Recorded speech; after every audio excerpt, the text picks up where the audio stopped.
Hello students, I'm sure you know this man and you're aware of the situation in Syria. And if you don't know, then this video is for you. The name of this man is Mohammed al-Julani. He is the chief of a military organization, HTS, and currently he is the leader of Syria. He has overthrown the Assad regime of Syria, which was ruling the Syria for more than 50 years. The Syrian leader Bashar al-Assad has taken the asylum in Moscow in Russia. So why this is all happening in Russia? Let's try to understand it one by one. So agenda of the video is understanding Syria, understanding the power dynamics in Syria, importance of Syria's strategic location, and what are the relationship between India and Syria.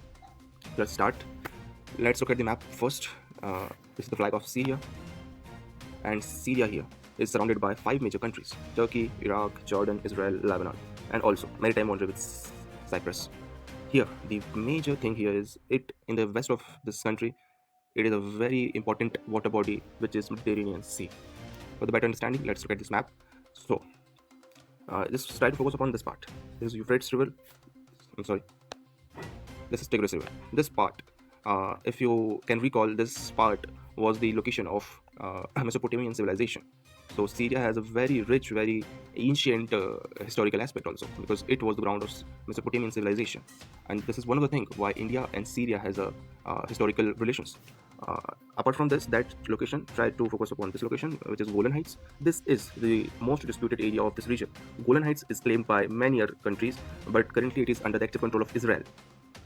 Why? Because Israel is having the more power among all. So this is the map of Syria. Let's move on. Let's talk about the capital. It is Damascus. Damascus is situated here near the Lebanon. It is an area of 185 square kilometers, which is less than the area of Madhya Pradesh state in India. It is having around 22 million population. Its language is Arabic, but it means that it is one of the Arab countries. Let's move on. So talking about the history of Syria first. So till 1920, there was the rule of Ottoman Empire here. After that, when League of Nations established, so the Syria went under the control of French. But in 1946, 1 year prior to the independence of India, Syria got the independence. And after the independence, there was a bit of turmoil here. There was a political instability, not a very stable government, not a democracy. So Syria went through a lot. But in 1960s, Hafiz al-Assad, the father of Bashar al-Assad, established a very stable rule here in Syria. The name of the party was Baath Party, and it was not a democratic rule. It was more of an authoritarian rule, as we know from for now. So there was a protest against this rule, this Assad regime. So in 2011, the Syrian civil war, or basically Arab Spring, started in Syria. So what is Arab Spring? Arab Spring is basically the movement of Arab people to establish democracy in their country. So basically, it is a democratic revolution movement. So in 2011, the Arab Spring started, which resulted into wars, displacement, many things. Many countries had stake in this, and ultimately, in December 2024, Bashar al-Assad regime collapsed, and a new rebel group, HTS, has taken over the Syria.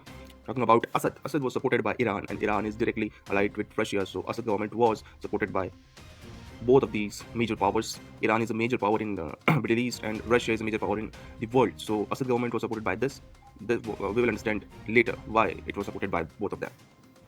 Talking about Iran, Iran is the leader of Shia crescent here in Middle East. So Shia is a sect of Islam, Shia, which believes in morals and ethics of the Prophet, and the major countries here which follows the Shias, which are the Shia countries, are understand by this crescent, that Iran, then Iraq, Syria, Lebanon, Gaza. Here down here, Bahrain is also a Shia country. So Syria is also culturally entangled with Iran and other these countries.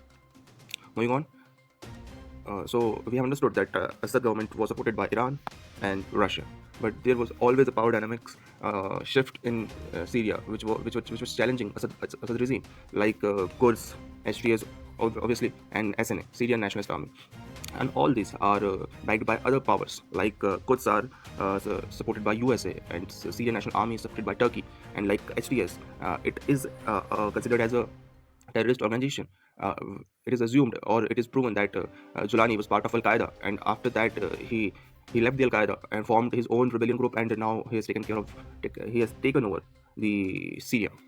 So power dynamics in Syria is very complicated and also uh, backed by major powers. But why? Why this thing is happening?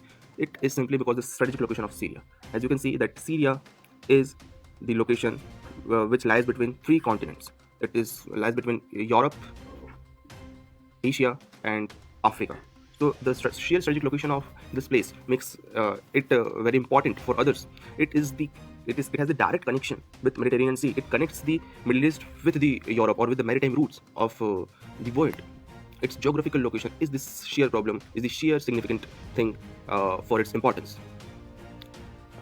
So, as you have understood that why all these powers are trying to establish their own proxy government or their own leaders in the region, because they want the profit of the strategic location of Syria. That if it is basically a trading route, it is basically the entrance route to any other country. If you are having a military base here in Syria, you are controlling the whole region. You are targeting Iran, etc. So that's why Syria is strategically important. Talking about India-Syria relations, so we as we know that both the countries had got independence in around the same time. So India and also both have the ancient civilizations. So both have a very natural ties. Like this, here you can see that Jawaharlal Nehru sitting with the then president Kuwalti. So Indian ties with Syria is very natural and very old. And after that, also Syria joined non-alignment movement also. And the most important thing was that Syria supported India on the issue of Kashmir, and in return, India supported Syria for Golan Heights that we have just talked about. So yes, India and Syria have a good bilateral relations. India and Syria are having not only historical ties, cultural ties, but also very supportive ties. Like we are supporting each other on issues which are important for our strategic locations and for our own good. Now, why all this happening? So, a person here who is the West Asia strategist, Wael Awad, is stating that it is all done by USA. All this is going just because it is planned by USA. Just what USA did in Iraq for oil and resources, USA is doing whatever it is doing here because of the gaining the strategic location of Syria. So let's see what goes next. And